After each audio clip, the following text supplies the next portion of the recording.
Hello, my name is Sophronia Starnes, and I am very excited to present my final project because I've spent a lot of time on it and a lot of work.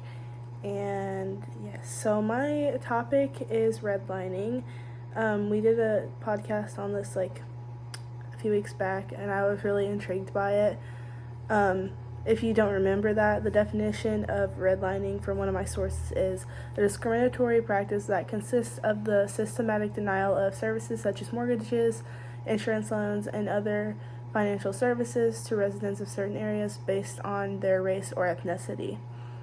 My research question for this project is, how did segregation shape the present issue of prominent redlining in African American communities?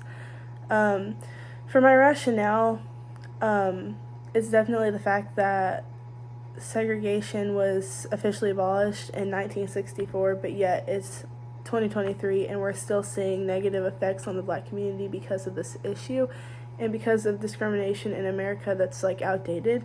And it's the fact that obviously, sorry, my phone clicked. Obviously nobody morally agrees with this, but it's still happening. So that's an issue, because why is it still happening if nobody's agreeing with it? Or obviously nobody wants that to happen. Nobody wants discrimination. This issue of segregation is very discouraging to Black people who are trying to just forget about the discrimination they faced in the past and are trying to overcome that. Is also another thing.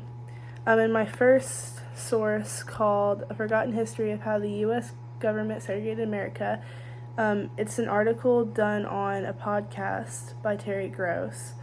And in the podcast that they're noting on, it's discussing the book The Color Law by Richard Rothstein.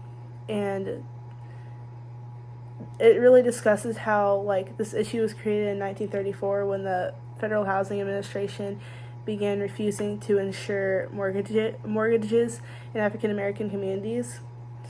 This is important to my research because it's the fact that this issue rose in 1934 with the Federal Housing Administration, and it's still an issue.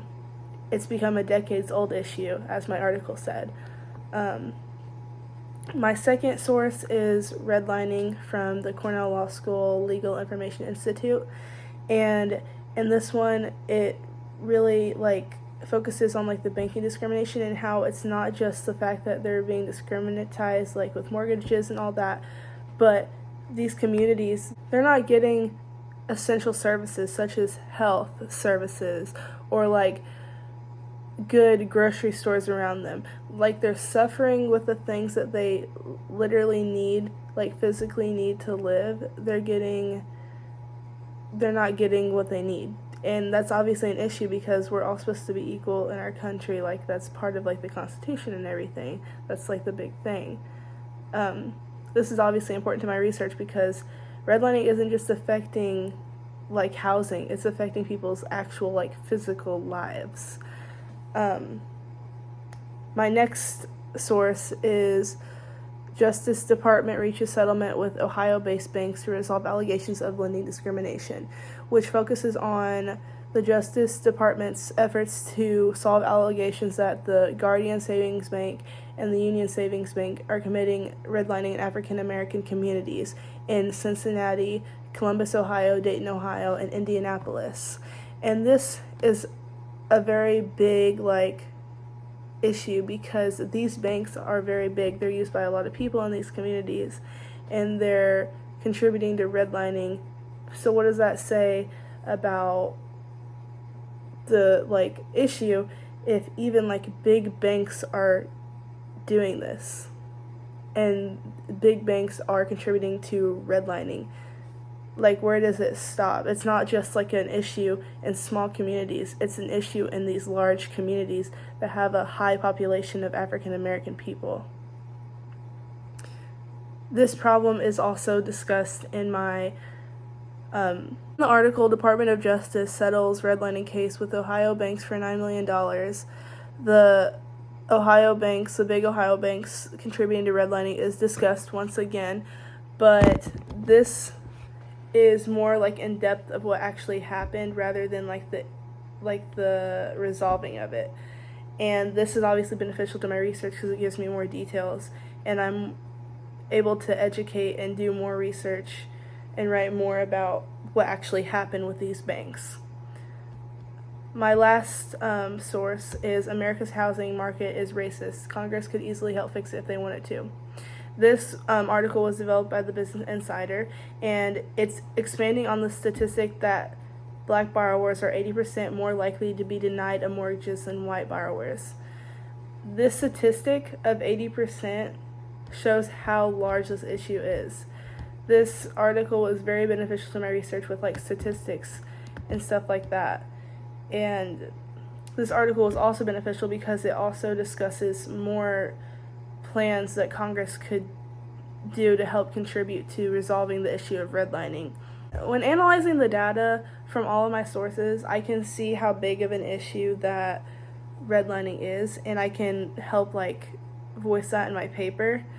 With conclusions, I think that after reading through all of them, the conclusion or like the way to resolve redlining is for more like government actions, because like as much as we sit here and talk about it, until like the government does something about it, is there really anything else we can do? That's what I thought after reading everything. I guess that could be like an opinion, but that's what I said in my paper. When thinking about this in terms of the course material, the theory that it best fits into is the conflict theory, in my opinion. This conflict theory was developed by Karl Marx, as we all know.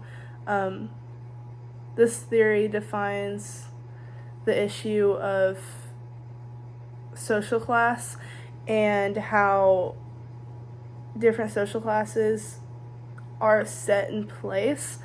The usual example we see with this theory is like the bourgeoisie versus the lower class, and we're thinking about how the bourgeoisie is on this like high horse and how the lower class is never going to be able to get to them because the bourgeoisie has the world like set up to where the lower class cannot meet them, and that's why there's such like a small amount of them.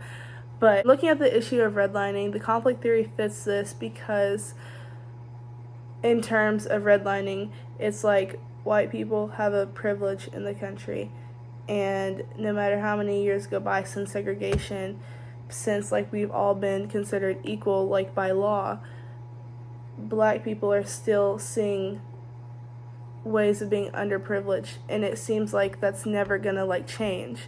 And while it's of course not intentional, it just shows how segregation will always limit the black population in America, and they will never reach the privileged status that white people are at. And that's pretty much everything I got. I learned so much doing research on this topic, and I feel very much more educated on it. I cannot wait for our teacher to read my project. I'm very proud of it, and thank you guys for listening.